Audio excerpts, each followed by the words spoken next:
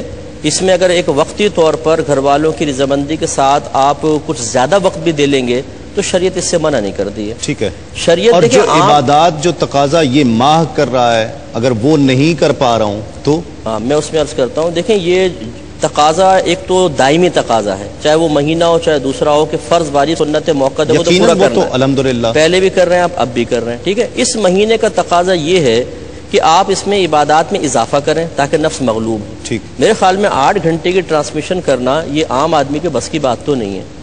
آپ کو اس میں ہو سکتا ہے کچھ اپنے ذاتی مفادات بھی ہوں، لیکن وہ اللہ تعالیٰ کی رضا کی خاطر ہی ہوں گے کہ وہ آدمی کو زندگی بہت ساری اور، لیکن اس کا فائدہ کتنا بڑا ہے آپ یہ دیکھیں. آپ کی زبان سے نکلنے والے الفاظ سے لوگ اصلاح قبول کر رہے ہیں، جذبہ حاصل کر رہے ہیں، ترغیب حاصل کر رہے ہیں. اگر آپ ایک خلوت نشین ہو کے اس مہینے کے تقاضے کو پورا کرنے کے نیت سے عبادات اختیار کرتے بھی تو آپ کی فقط ذات کو فائدہ تھا. لیکن اب جب آپ جلوت میں آ کر اور عام لوگوں کے درمیان رہ کر کچھ کہتے ہیں اور کچھ کرنے کی کوشش کرتے ہیں، ہم سے نکلواتے ہیں.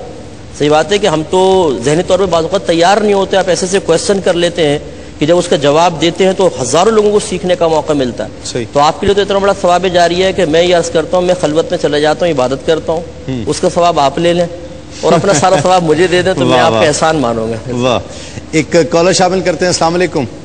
وعلیکم السلام. السلام علیکم. وعلیکم السلام. جی کون اور کہاں سے؟ السلام علیکم. وعلیکم السلام. تقریباً میں شاگرد ہم سے بات کر رہی ہوں اور میرے 3 سوالات ہیں. جی. پہلا سوال تو یہ ہے کہ ہم اکثر یہ ایسا کرتے ہیں کہ وتر اور جو آخری 2 نفل ہیں یہ چھوڑ دیتے ہیں کہ ہم نماز تہجد کے ساتھ ادا کر لیں گے. ٹھیک ہے. تو کیا ہم واجب ادا کریں گے یا پہلے نماز تہجد ادا کر لیں گے؟ ٹھیک. اور میں نے کتاب میں پڑھا ہے کہ اگر کسی نے نماز اثر کے لیے وضو کیا تو جیسے ہی سورج غروب ہوا تو وضو جاتا رہا. اچھا. کیا یہ ٹھیک ہے؟ اور تیسرا سوال یہ ہے کہ ہم کیا ایک ہی وضو کے ساتھ جو ہم نے نماز کے لیے وضو کیا کیا ہم تلاوت کلام پاک کر سکتے ہیں؟ یہ کس نے آپ کو کہا کہ عصر میں وضو کیا تو غروب ہونے پر جو ہے وہ وضو ٹوٹ جائے گا؟ یہ کس نے کہا؟ میں آپ کو کتاب کا نام بتا سکتی ہوں. بتائیے. بہشتی زیور ہے. اچھا. ہنسی کا اور مولانا خلیل الرحمان صاحب. اچھا، اس میں یہی لکھا ہے. چلیں ٹھیک ہے، بالکل آپ کو جواب دیتے ہیں. کالر اور شامل کرتے ہیں. السلام علیکم. وعلیکم السلام. کون اور کہاں سے؟ میں نعمان بہت لاہور سے. جی نعمان صاحب. جی میں 2 سوال ہیں. جی. اچھا، پہلا سوال یہ ہے کہ ہمارے والد صاحب نا آج سے تقریباً 3 سال پہلے فوت ہو چکے ہیں، تو ان کے اوپر نا قرضہ تھا. اچھا. اچھا، وہ قرضہ نا جس سے لیا تھا نا وہ جو شخص تھا وہ بھی فوت ہو گیا. تو اس کی ایک بیٹی تھی، اس کا نا دماغی توازن ٹھیک نہیں تھا. اچھا. تو اس کے جو ہوتا نا جو چرچا تھے اس سے اگر ہم دے رہے تھے وہ کہتے تھے جی نہیں اتنے نہیں ہیں، اس سے زیادہ ہیں. ٹھیک ہے. وہ ہمارے یعنی کہ نا دشمن سے اس طرح ہو گئے. تو پھر بعد میں امی نے فیصلہ کیا کہ جو نا ہمیں یہ جو پیسے کسی جو عورت کو یا جس کی کسی یتیم ہے یا کسی کی شادی وغیرہ ہو رہی ہے اس میں اس طرح کر کے نا وہ قرضہ ہم نے اتار دیا، تو کیا وہ والد صاحب کا قرضہ پورا ہو گیا؟ انہی کی شادی پر یا کسی اور کی شادی پر؟ ان کی جو بیٹی تھی وہ تو نارمل تھی نا، اس کی نہیں، کسی اور لوگوں کو نا تھوڑا تھوڑا کر کے تو وہ کسی بچی کی شادی اس طرح کر کے نا والد صاحب کی طرف سے اس کا قرضہ ہوتا۔ ٹھیک ہے، بالکل آپ کو بتاتے ہیں میرے بھائی، ایک مختصر وقفے کے بعد لوٹتے ہیں اس یقین کے ساتھ آپ کہیں نہیں جائیں گے۔ ناظرین خوش آمدید، آپ پروگرام دیکھ رہے ہیں رحمت سحر، تسلیم صابری کے ساتھ ایک کالر شامل کرتے ہیں۔ السلام علیکم۔ السلام علیکم۔ وعلیکم السلام جی کون صاحب اور کہاں سے؟ میں ساتھی بول رہا ہوں فیض آباد سے۔ جی بھائی، ہلو ہیلو جی جی میں ساتھی بول رہا ہوں فیض آباد سے۔ جی جی میں مفتی صاحب سے سوال پوچھنا چاہتا تھا۔ جی جی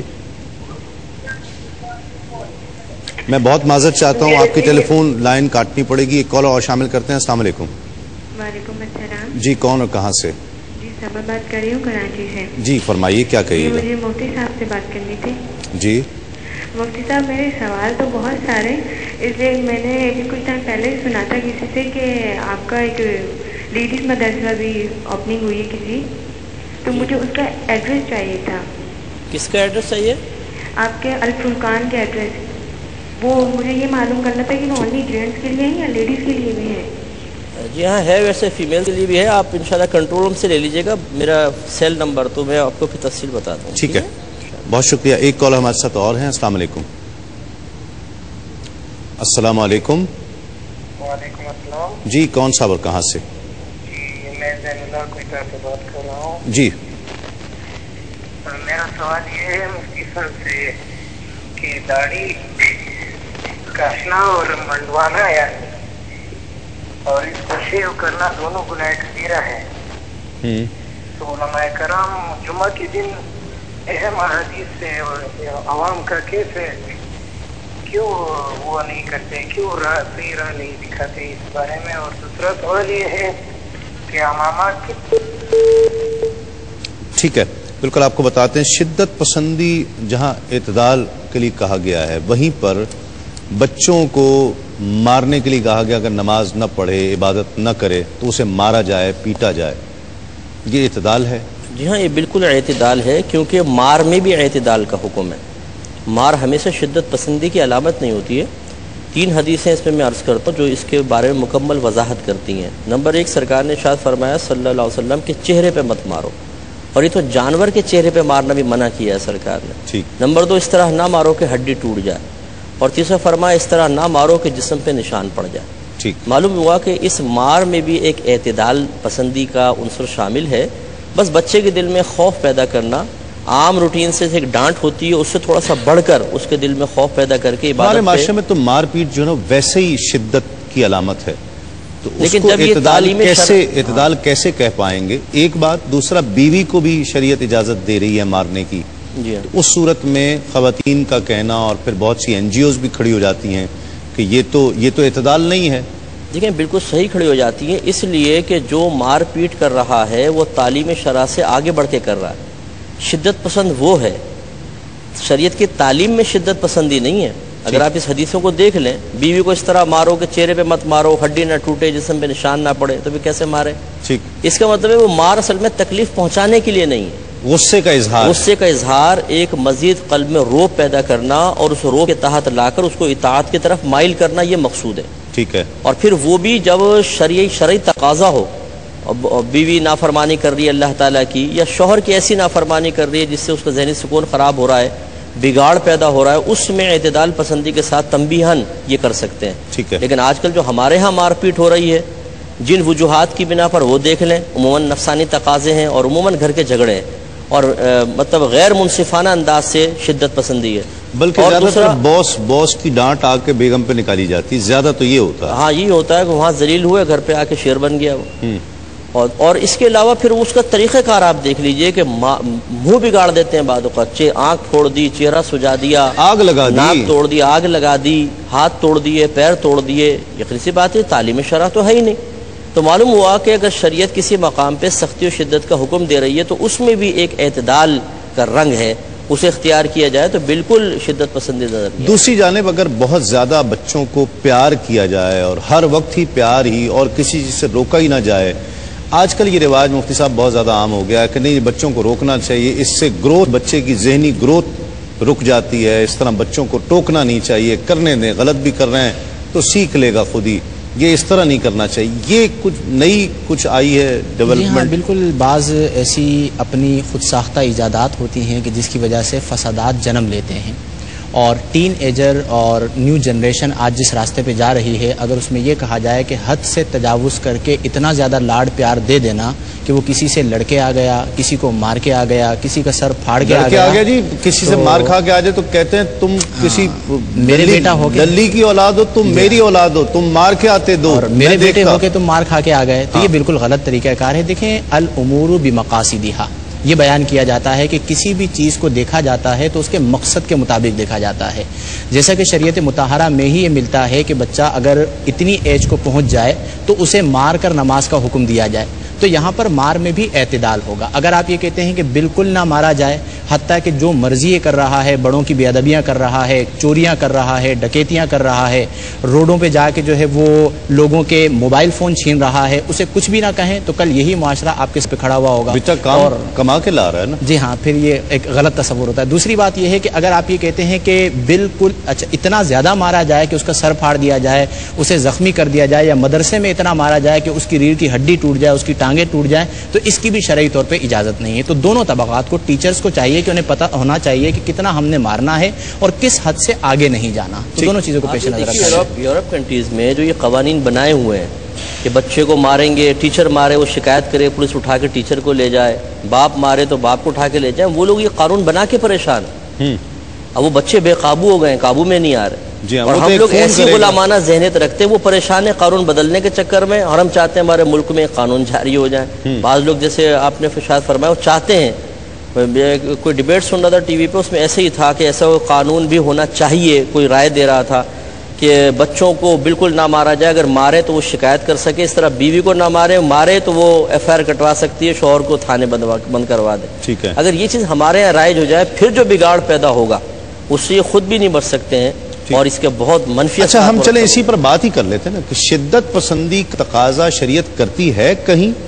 جی ہاں بالکل کرتی ہے۔ یہ اس وقت ہوتا ہے جب اللہ تبارک و تعالیٰ کا معاملہ ہو، مذہب اسلام کی تعلیمات کا براہ راست معاملہ ہو، خصوصاً نبی کریم صلی اللہ علیہ وسلم کی عزت اور ناموس کا معاملہ ہو۔ اس میں صحابہ کرام کی تعریف میں قرآن عظیم میں ہے کہ اشداء علی الکفار ورحماء بینہم، کہ یہ کفار پہ شدید ترین ہے۔ اشد جو ہے یہ مطلب سمجھ لیں مبالغے کا صیغہ ہے، اس میں تفضیل ہے، یہ کفار پہ بہت زیادہ شدید ہے، لیکن آپس میں بڑے پیار و محبت والے، رحم والے ہیں۔ ٹھیک ہے، اچھا، شدت سے مراد یہ بھی نہیں ہے کہ کافر ساتھ میں جا رہا ہے، صحابہ نے مکہ مار دیا اور اس کے ناک پھاڑ دی خواہ مخواہ، ایسا نہیں۔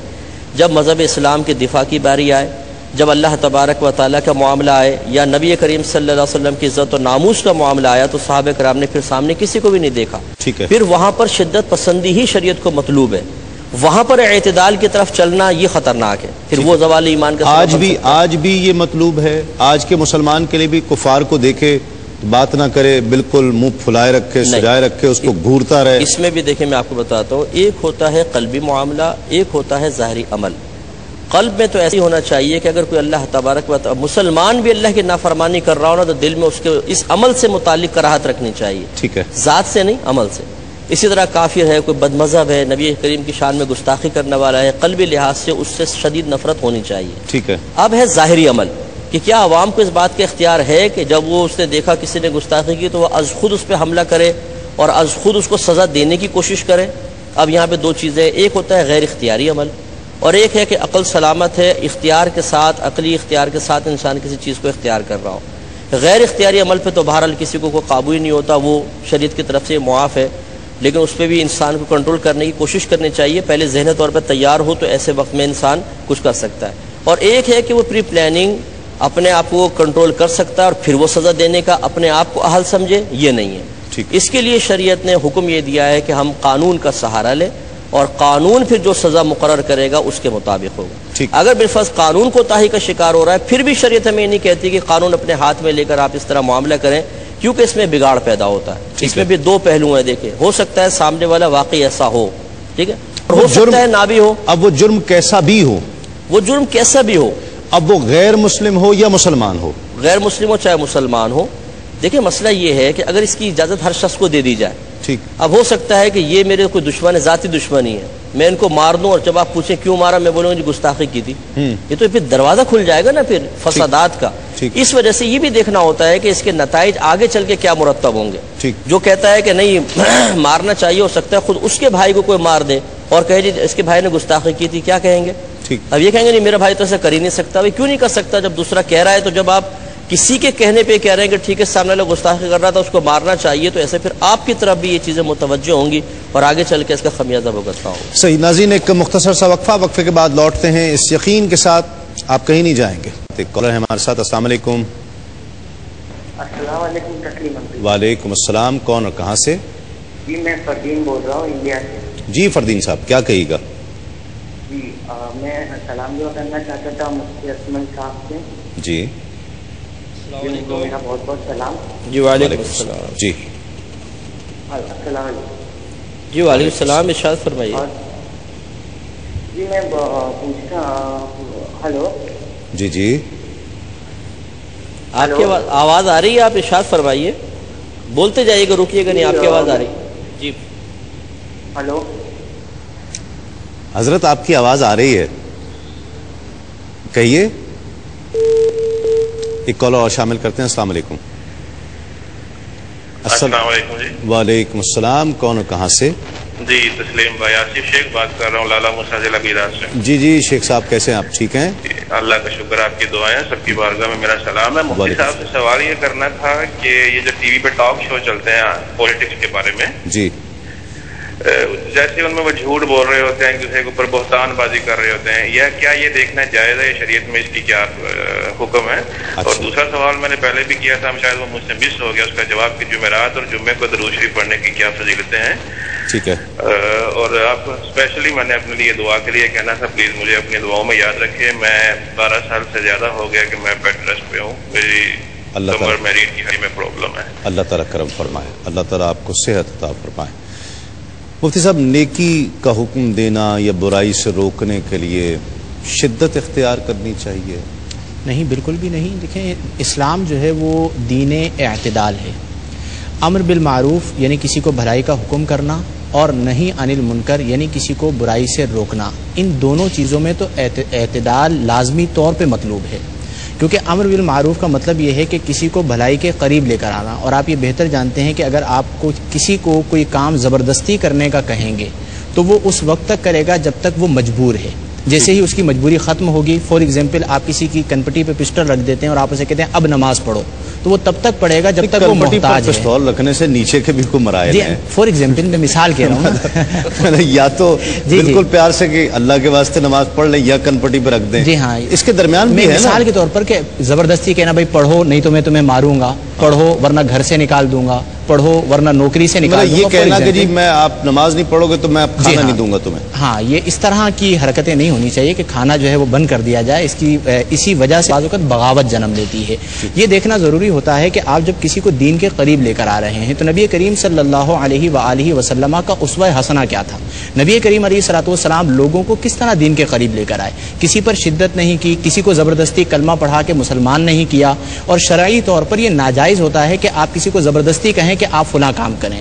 ہاں یہ ضرور ہے کہ جو آپ کے ماتحت ہیں آپ انہیں پہلے پیار محبت سے سمجھائیں. فار ایگزامپل آپ کے بچے ہیں، پھر اگر وہ آپ کی بات نہیں مانتے تو تھوڑا بہت ڈانٹ ڈپٹ کے انہیں آپ کہتے ہیں کہ آپ نماز ادا کریں، تھوڑا بہت آپ انہیں مار کر کہتے ہیں نماز ادا کریں، یہ تو اختیار ہے. لیکن یہ کہنا کہ آپ نماز ادا کریں ورنہ میں آپ سے قطع تعلق کر لوں اور مطلقاً آپ اس پہ غصہ کریں اور مطلقاً آپ اسے گھر سے نکال دیں تو اس سے پھر بغاوت جنم لیتی ہے. تو اس لیے امر بالمعروف ہو یا برائی سے روکنا ہو، ایسا نہیں ہے کہ آپ زبردستی بولیں کہ آپ یہ کام نہ کریں. اس برائی کی مذمت بتائیں کہ آپ یہ کام کر رہے ہیں تو آپ کی شخصیت خراب ہو رہی ہے، آپ کو یہ کام نہیں کرنا چاہیے. تو یہ بہترین طریقہ ہے. سوشل بائیکاٹ کا بھی تو کہا گیا نا کہ اگر کوئی ایسا کر رہا ہے تو اس کے ساتھ سوشل بائیکاٹ کر دیا جائے، اور نہیں مان رہا تو آپ اس سے بس بات کرنا، سلام دعا کرنا چھوڑ دیں، اس کا حال چال پوچھنا چھوڑ دیں. جی ہاں دیکھیں، یہ بھی موقع محل کے اعتبار سے کہا گیا ہے کہ جب آپ یہ سمجھتے ہیں کہ آپ کے اس سوشل بائیکاٹ سے سامنے والا گناہ سے باز آ جائے گا، اس وقت آپ ایسا ضرور کریں.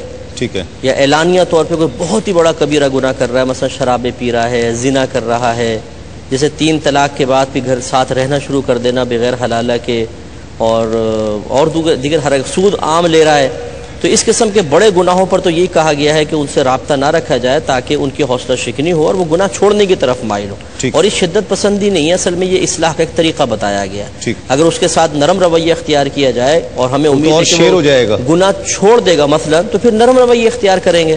لیکن اگر ہم یہ سمجھتے ہیں کہ ہماری نرمی سے اس کی حوصلہ افزائی ہوگی، وہ اور زیادہ شیر ہو جائے گا، تو پھر اس میں تھوڑی سختی کرنے کا حکم ہے. اور یہ شدت پسندی نہیں ہے بلکہ حکمت ہے. صحیح. ناظرین، یہ بھی کہا جاتا ہے بہت سے طبقوں میں کہ اسلامی سزائیں شدت پسندی پر مبنی ہیں. ہاتھ کاٹ دیا جائے انسان کا، بالکل ہی ہمیشہ کے لیے اس کے ہاتھ سے محروم کر دیا جائے، یہ انسانیت کے خلاف ہے، یہ شدت پسندی کا مظاہرہ کر رہی ہے. یہ سزائیں اور دیگر اسلامی سزاؤں کے حوالے سے بہت کہا جاتا ہے، بہت طبقات میں کہا جاتا ہے. اس حوالے سے بات کریں گے. کالر پہلے شامل کر لیتے ہیں. السلام علیکم. السلام علیکم. وعلیکم السلام. کون اور کہاں سے؟ عامر بات کر رہا ہوں لاہور سے. جی عامر صاحب. میرا پہلے تو سب کو السلام علیکم. وعلیکم السلام. اس کے بعد میرا کوشچن چھوٹا سا یہ ہے، آپ کے موضوع تھوڑا سا ہٹ کے ہے. جی. تو اگر تھوڑا سا میں کہ اگر ہم لوگ، پہلے تو بات ہے کہ ہم درباروں پہ جاتے ہیں، جیسے مزارات پہ جاتے ہیں. ٹھیک ہے. تو ہم لوگ وہاں پہ منتیں مانگ لیتے ہیں. ٹھیک. اپنے کام کے لیے، اپنے حصول رزق کے لیے، اپنے کام کے لیے. تو کیا وہ مانگنا درست ہے؟ ٹھیک ہے، آپ کو بتا. جی بالکل. اور نمبر 2 چھوٹا سا میرا کوشچن یہ ہے کہ ہم لوگ جب منتیں مانگ لیتے ہیں تو ہم ان کو، جب ہمارے کام ہو جاتے ہیں تو پھر ہم لوگ بھول جاتے ہیں. ٹھیک. ہمیں یاد نہیں رہتا اور ہمارا کام نکل جاتا. بالکل آپ کو بتاتے ہیں. کلام شامل کرتے ہیں. ہمارے ساتھ تشریف فرما ہے عابد رؤوف قادری. جی بسم اللہ. حضور میری تو ساری بہار آپ سے ہے،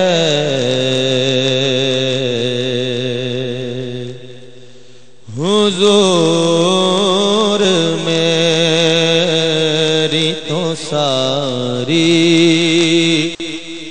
بہار آپ سے ہے. میں بے قرار تھا، میرا قرار آپ سے ہے. میں بے قرار تھا، میرا قرار آپ سے ہے. حضور میری تو ساری، میری تو ہستی ہی کیا ہے، میرے غریب نواز.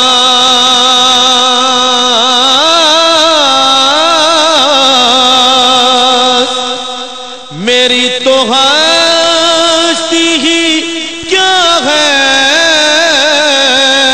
میرے غریب نواز. جو مل رہا ہے مجھے سارا پیار آپ سے ہے. جو مل رہا ہے مجھے سارا پیار آپ سے ہے. سیاہ کار ہوں آقا، بڑی ندامت ہے.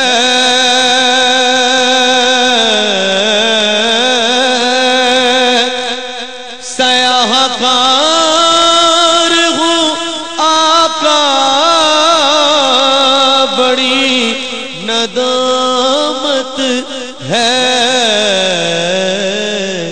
قسم خدا کی یہ میرا وقار آپ سے ہے قسم خدا کی یہ میرا وقار آپ سے ہے کہاں وہ عرض مدینہ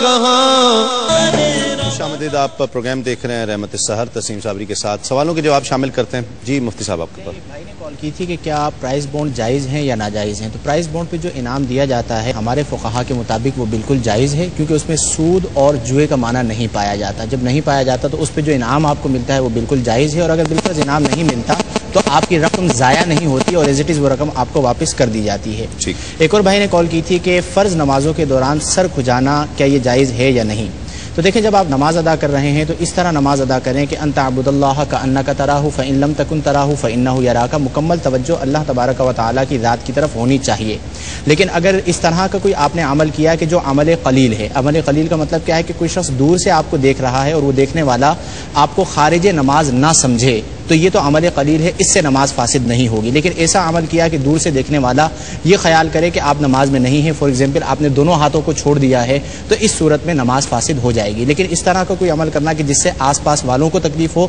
اس میں احتیاط کرنی چاہیے اسی طرح ایک بہن نے کال کی تھی کہ غسل کے وقت جو وضو کیا جاتا ہے بعض لوگ کہتے ہیں کہ یہ وضو نہیں ہوتا لہذا غسل خانے سے باہر آنے کے بعد دوبارہ وضو کیا جائے تو ایسا نہیں ہے اگر آپ غسل کے دوران صرف غسل بھی کر لیتے ہیں تو وضو آلریڈی اسی کے اندر ہو جاتا ہے اور اگر آپ غسل خانے میں بھی وضو کرتی ہیں تو یہ وضو ہو جائے گا انہوں نے سوال کیا تھا کہ وطر اگر دیر سے ادا کریں یعنی تہجد کے ساتھ ادا کریں تو کیا ترتیب ہونی چاہیے تو پہلے آپ وطر کی نماز ادا کر لیں اس کے بعد آپ 2 نفل اور پھر اس کے بعد تہجد کی نماز ادا کر لیں یہ ترتیب آپ قائم رکھیں تو زیادہ بہتر ہے اسی طرح انہوں نے یہ سوال کیا تھا کہ نماز عصر کے بعد یا نماز عصر کے ٹائم اگر کسی نے وضو کیا تو غروب آفتاب کے بعد آٹومیٹکلی وہ وضو ٹوٹ جاتا ہے اور کسی کتاب کا حوالہ دے رہی تھی کہ شاید اس میں انہوں نے پڑھا ہے تو یہ بالکل غلط ہے ایسا نہیں ہوتا آپ نے وضو کیا ہے جب تک نواقض وضو یعنی وہ چیزیں جن کی وجہ سے وضو ٹوٹتا ہے ان میں سے کوئی چیز نہ پائی جائے تب تک وضو نہیں ٹوٹے گا تو جو پڑھا ہے وہ غلط ہو سکتا ہے ان کو سمجھنے میں بھی مشکل ہوئی جس کتاب کا انہوں نے حوالہ دیا ہے جس کتاب کا انہوں نے حوالہ دیا ہے وہ اس کتاب کے اعتبار سے اس کے رائٹر کے اعتبار سے یہ بات بعید ہے کہ انہوں نے یہ لکھا ہو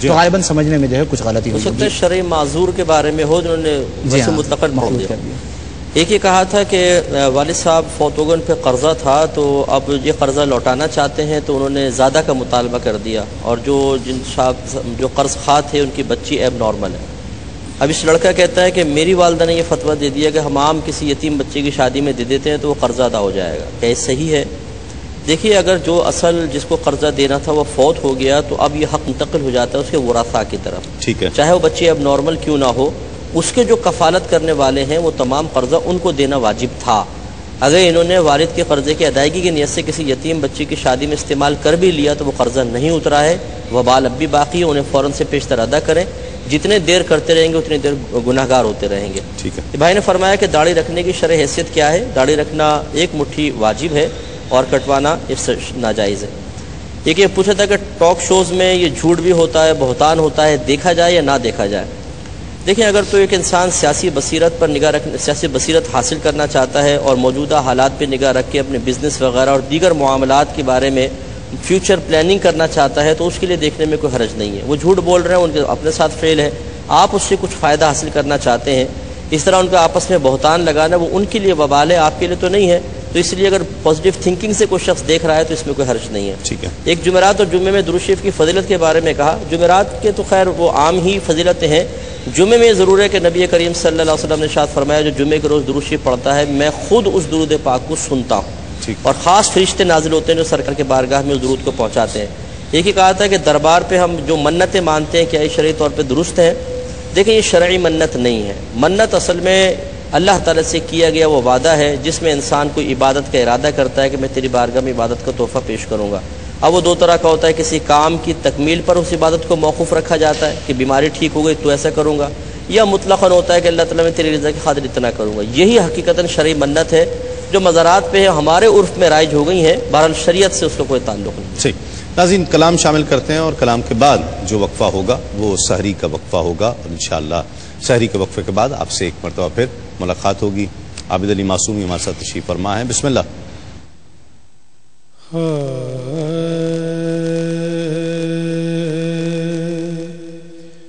میں یکیاں نال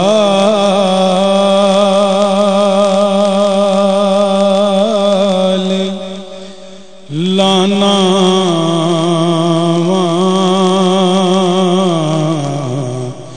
میٹے مدینے دے، میں یکیاں نال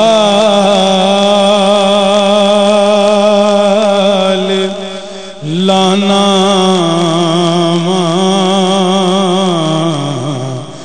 میٹے مدینے دے، اینو میں سر چپانا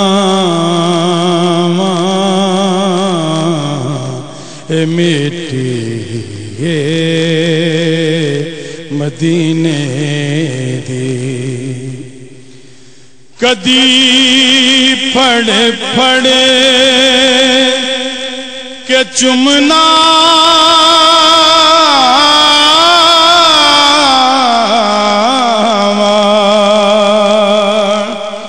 کدی چہرے تے ملنا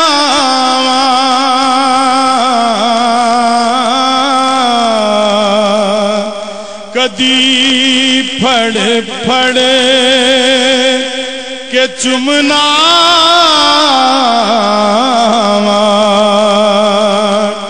کدی چہرے تے ملنا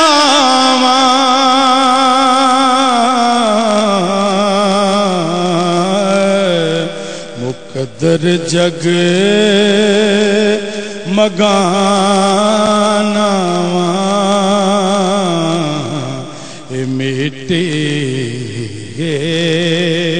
مدینے دے، نبی سونے نے فرمایا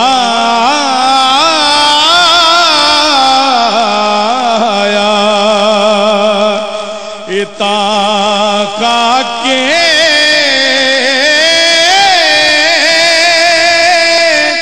شفا ہوئی، نبی سونے نے فرمایا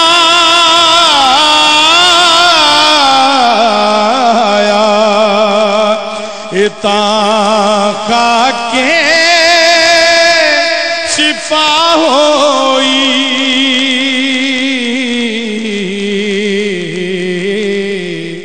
مرض دل دے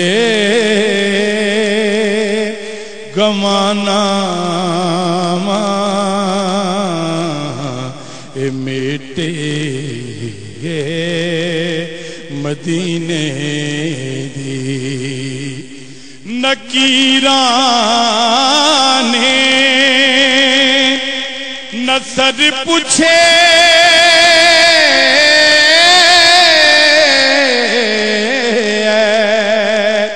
قبر وچ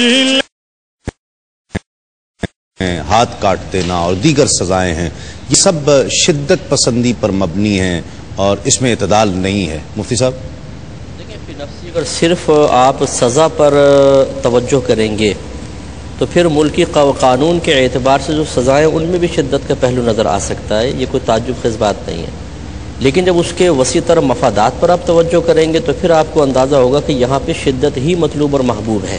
ٹھیک، مثال کے طور پہ اگر ایک شخص چوری کرتا ہے، دوسرے کا سرمایہ اٹھا کے لے جاتا ہے، اس کی محنت کی کمائی، بچیوں کے لیے جمع شدہ جہیز، کسی کے لیے اور امپورٹنٹ گھر بنانے کے لیے پیسہ رکھا ہے، چرا کے لے جاتا ہے، تو اس کی جو دل آزاری ہوتی ہے جو لوگ خودکشیوں پہ مجبور ہو جاتے ہیں اور جس طریقے سے آگے اس کی پوری زندگی ڈسٹرب ہو جاتی ہے، وہ اگر خود ان اعتراض کرنے والوں کے ساتھ ہو تو پھر معلوم ہوگا، اور پھر اس پہ تو کہیں گے اس شخص کو زندہ جلا دو. جی ایسی کسی کے ساتھ زنا کا کوئی شخص ارتکاب کرتا ہے تو اس کے لیے پھر یہی سزا مقرر کی گئی ہے، خصوصاً شادی شدہ کے لیے، کہ مرد عورت کے ساتھ خیانت کر رہا ہے، عورت مرد کے ساتھ اپنے شوہر کے ساتھ خیانت کر رہی ہے، تو اس کی سزا یہ ہونی چاہیے.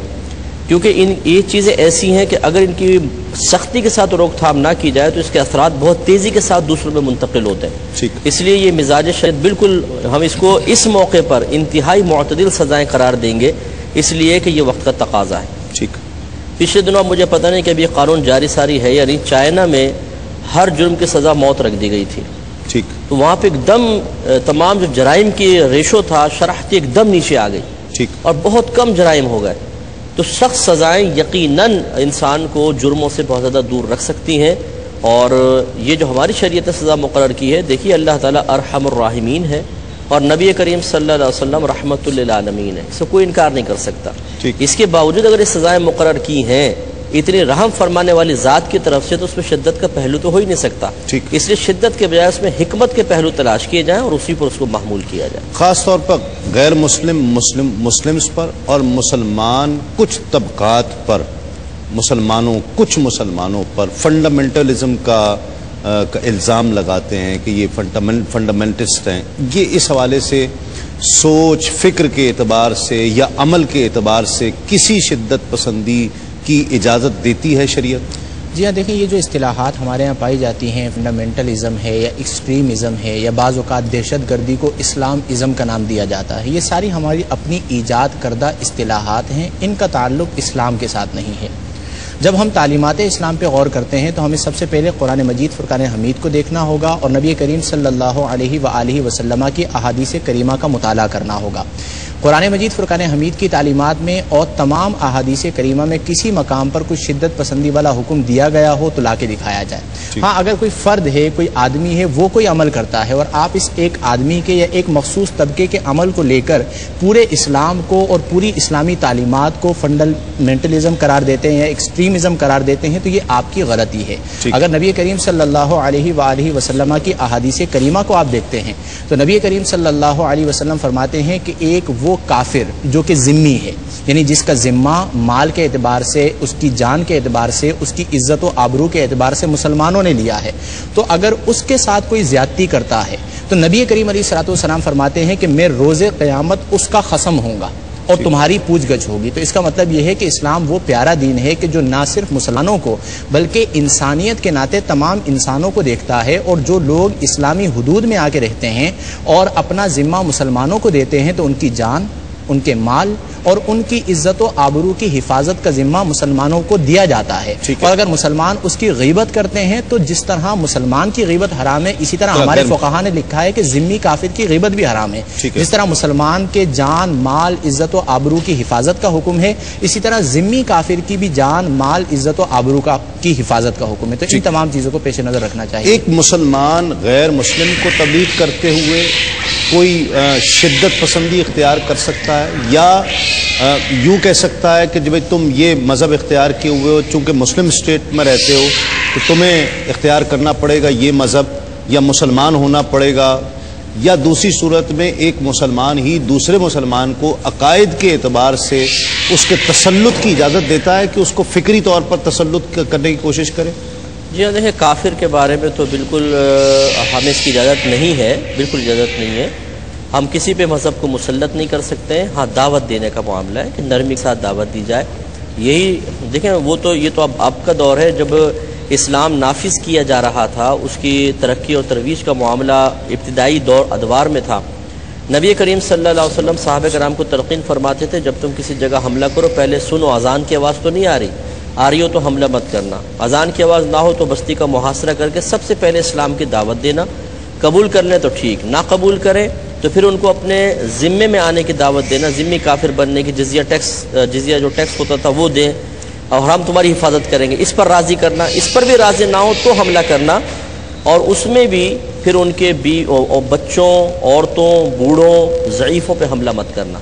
اس سے معلوم ہوا کہ سرکار صلی اللہ علیہ وسلم نے اس زمانے میں جب اسلام کی ابتدا تھی اس میں زبردستی اسلام میں داخل کرنے کی اجازت نہیں دی ہے، تو آج کے دور میں کیسے ہو سکتی ہے؟ اب رہا مسلمانوں کا معاملہ کہ اگر کسی کے عقیدے میں ایسا بگاڑ پیدا ہو جاتا ہے جو اس کی ذات تک محدود رہتا ہے تو ہمیں حکم یہ ہے کہ ہم اس کو سمجھائیں، نہ مانے سوشل بائک آؤٹ کر دیں. ٹھیک ہے، اس میں اس سے زیادہ شدت کی اجازت نہیں ہے.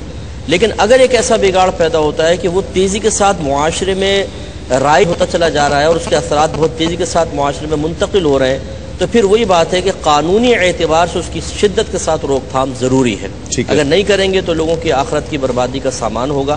ہاں، اس میں بھی عوام کو چاہیے کہ وہ یوں تو کر سکتی ہے کہ ان کی اس سازش کو بے نقاب کرتے رہیں، اس خرابی کو بے نقاب کریں اور شدت کے ساتھ کریں چاہے، لیکن یوں نہیں کہ ان پہ حملہ کرنا یا ان کو مطلب اس انداز سے شدت کرنا کہ از خود ان کے لیے سزائیں مقرر کر دی جائیں، اس کی شریعت نے اجازت نہیں دی. عورت اگر پردہ نہیں کرتی ہے مرد اس پر سختی کر سکتا ہے کہ برقع پہنو، عبایا پہنو، اس کے لیے سختی کر سکتا ہے؟ جی ہاں، دیکھیں قرآن مجید فرقان حمید میں اللہ تبارک و تعالی فرماتا ہے الرجال قوامون علی النساء، مرد جو ہیں وہ عورتوں پر حاکم ہیں.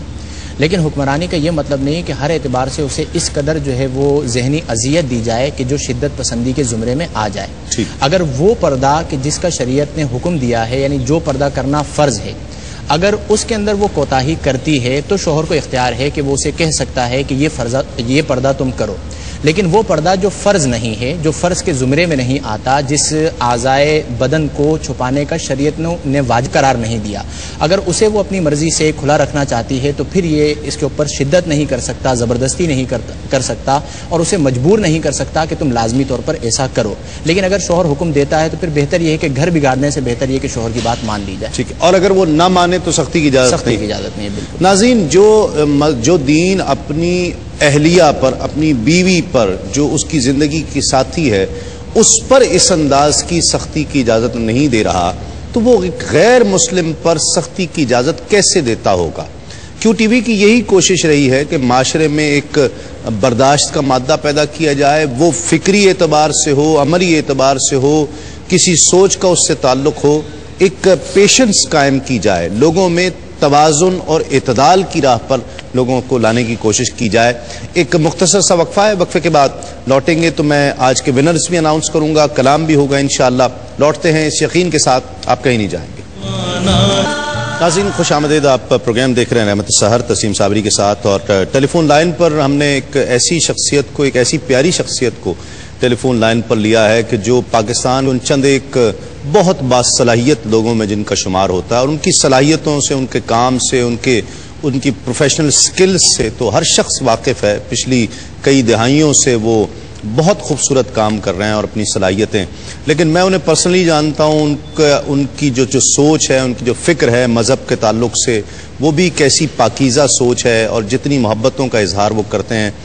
آج ہی ان کا ایوارڈ بھی اناؤنس کیا صدر پاکستان کی جانب سے، تو ان کو مبارکباد بھی مجھے پیش کرنی تھی، تو میں نے ان کو فون پر مبارکباد دی، تو انہوں نے بہت شفقت کا اظہار فرمایا. تو میں نے ان سے ریکویسٹ کی کہ ہم آپ کو ٹیلی فون لائن پر لے کر میں مبارکباد دینا چاہتا ہوں.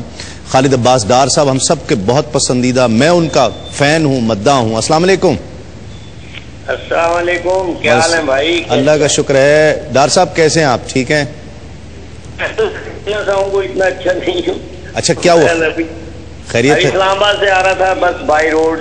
اچھا، ابھی پہنچا ہی ہوں میں گھر پہ. چلیں، اور طبیعت ٹھیک ہے؟ میں نے آپ کو مبارکباد دینے کے لیے فون کیا. آپ کی بڑی محبت، آپ کی اللہ ہے، یہ جو سوچ ہے یہ ایسی ہو جائے نا جیسی اس عمر میں ہوتی ہے لوگوں کی. اور کتنا مزہ آئے. مجھے بڑا اچھا لگا آپ نے سگریٹ چھوڑ دی ہے، مجھے اس دن مفتی صاحب بتا رہے تھے. وہ اس کا مطلب آپ پروگرام دیکھتے ہیں ہمارا؟ میں باقاعدہ دیکھتا ہوں، اور رمضان میں تو بالکل دیکھتا ہوں، کیونکہ رمضان تو یہ اللہ کا مہینہ ہے اور یہ سب کچھ اللہ ہی کی وجہ سے ہے. یہ ہر چیز من جانب اللہ ہے. جی. تو اللہ میرے اتنے مہربان ہیں، میں کہتا ہوں اس کے مہینے میں یہ پروگرام تو دیکھو. اور آپ بھی اللہ والے، اور مفتی صاحب کا تو ویسے ہی میں بڑا ایڈمائرر ہوں. جی. اللہ آپ کو نظر بد سے بچائے بھائی، یہ دعا ہوتی ہے میری اور میری بیگم کی. نہیں، مجھے بہت خوشی ہے کہ ہمارا پروگرام دیکھتے ہیں آپ، اور اتنی محبت اور اتنی باریک بینی سے دیکھتے ہیں کہ آپ نے یاد رکھا کہ میں نے اسموکنگ چھوڑ دی ہے. مفتی صاحب نے اس کا ذکر کیا تھا آپ سے. ہاں جی، وہ باقاعدہ صرف کل کا پروگرام نہیں دیکھ پایا کیونکہ کل میں تھا ذرا شہر سے باہر. جی جی. تو آج میں پھر پہنچ گیا دیکھنے کے لیے. چلیں، بہت مبارک. ایوارڈ آپ کو ملا. مجھے لگتا ہے کہ جیسے ہمیں ملا ہے.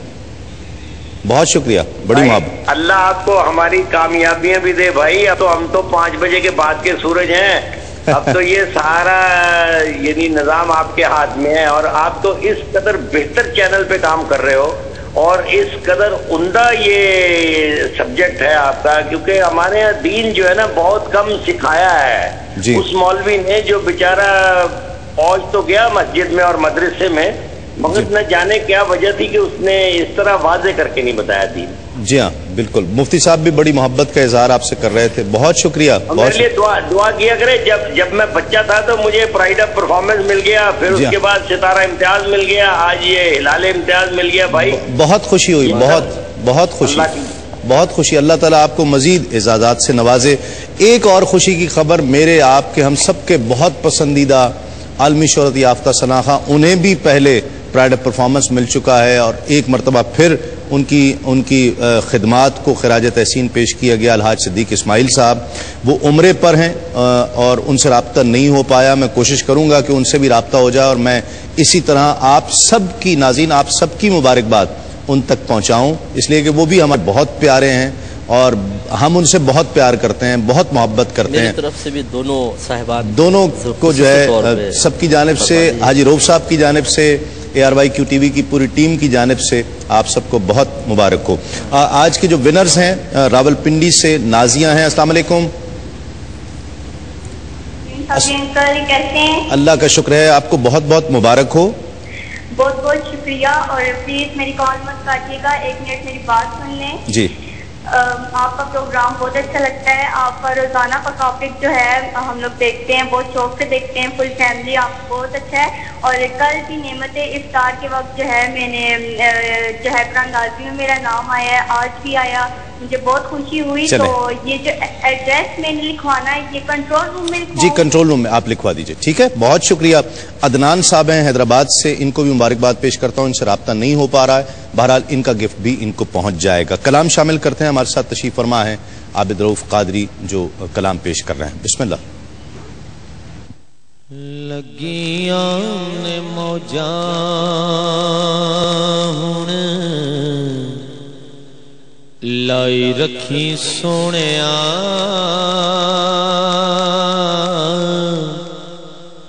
لگیاں نے موجاں ہن لائی رکھی سونیا, چنگیا کہ مندیا نبائی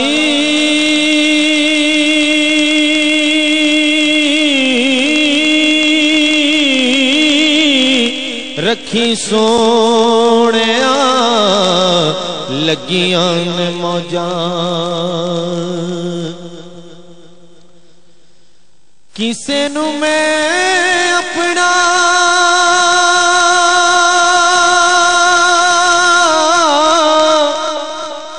دکھڑا سنایا نہیں,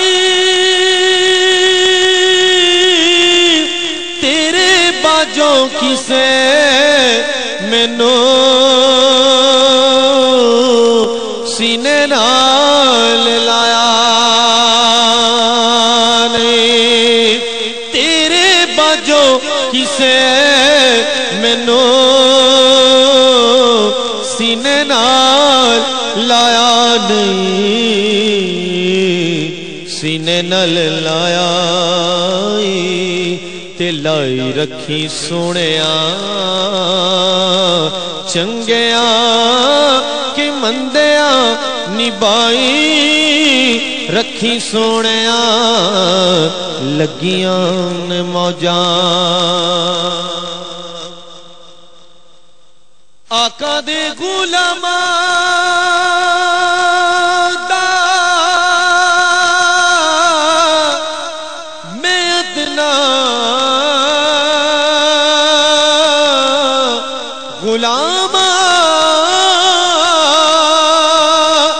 لوکی کہندے خاص میں آماں تو ویاں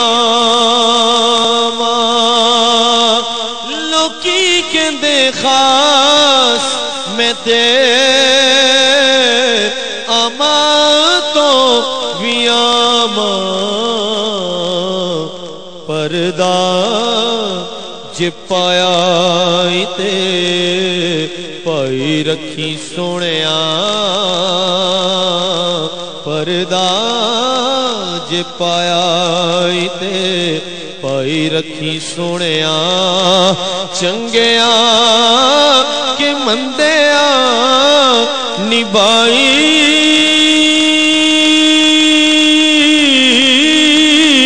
رکھی سونیا لگیاں نے موجاں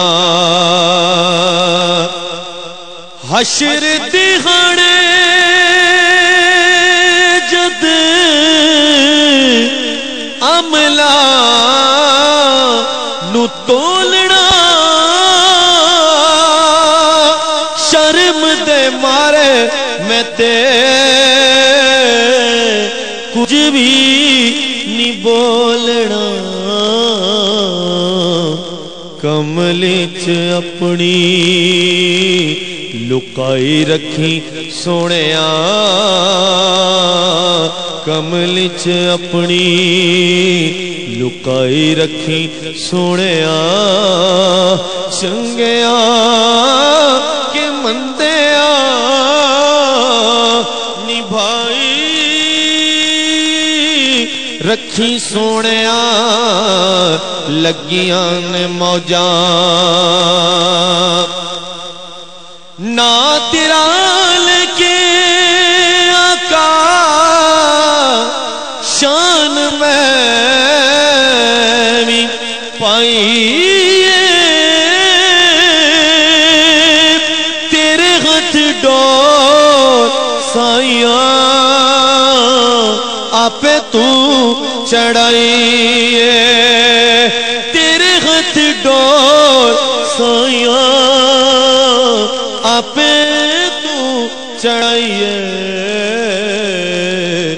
چڑھی ہوئی گڈی نو چڑھائی رکھی سونیا چنگیا کہ مندیا نبھائی رکھی سونیا لگیاں نے موجاں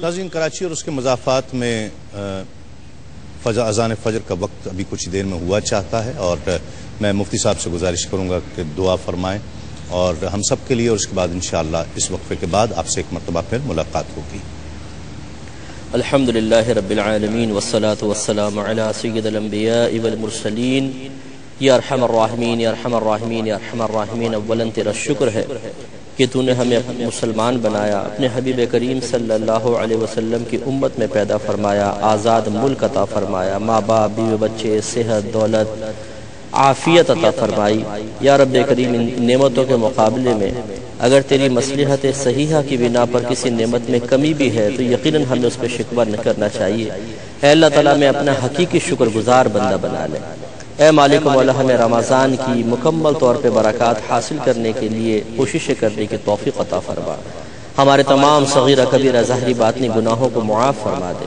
ہمارے تمام نیک اعمال اپنی بارگاہ میں قبول و منظور فرما لے اے اللہ ہم سب کو گناہوں سے شدید نفرت عطا فرما ہمیں نیکیوں سے پیار عطا فرما دے ہم سب کے لیے گناہ کرنا بے حد مشکل بنا دے نیک عمل کرنا بے حد آسان فرما دے اے مالک مولا جو بھی بھائی اور بہن ہمارے ساتھ آج دعا میں ہاتھ اٹھائے ہوئے ہیں ہم میں سے جو کوئی بھی ایسا ہو جس کے ساتھ کوئی ایسی بری عادت چمٹ گئی ہو وابستہ ہو گئی ہو کہ وہ باوجود کوشش کے اس بری عادت سے نجات نہیں پا سکتا ہے تو یا رب کریم تجھے اپنے حبیب کریم صلی اللہ علیہ وسلم کی پاکیزی کا واسطہ ان مبارک ساعتوں کی برکت سے اس شخص کو ہمیشہ ہمیشہ کے لیے اس بری عادت سے دور فرما دے یا رب کریم ہمیں موت سے پہلے اپنی قبر کو جنت کے باغوں میں سے ایک باغ بنانے والے اعمال استقامت سے اختیار کرنے کی توفیق عطا فرما اپنی قبر کو جہنم کے گڑھوں میں سے گڑھا بنانے والے اعمال چھوڑ دینے کی توفیق عطا فرما یا رب کریم ہم سب کے علم میں، عمر میں، روحانی قوت میں، درجات میں، رزق حلال میں، کاروبار میں، صحت میں، عمل میں بے حد برکت عطا فرما، رزق حلال کثیر مقدار میں عطا فرما، تمام ہر پوری زندگی ہر قسم کے شبہ کے لقمے سے محفوظ فرما دے۔ اے اللہ جتنے بھائی بہن دعا مانگ رہے ہیں ہم سب کو حاسدوں کے حسد، شریروں کے شر، دشمنوں کی دشمنی، ناگہانی آفات، جادو ٹونے، آسیب اور ہر قسم کی نظر بد سے محفوظ فرما دے۔ ہماری تمام فکریں، پریشانیاں، مصیبتیں، آفتیں، ذہنی ٹینشن دور فرما۔ یا رب کریم ہم سب کو حج بیت اللہ کی بار بار سعادت نصیب فرما، رمضان میں عمرہ کرنے کی توفیق عطا فرما دے۔ یا رب کریم جس طریقے سے تو نے دنیا میں عافیت سے رکھا، آخرت میں بھی عافیت عطا فرما۔ صلی اللہ تعالی علی خیر خلقہ و نور عرشہ سیدنا و مولانا محمد وعلی آلہ وصحبہ اجمعین برحمتک یا ارحم الراحمین۔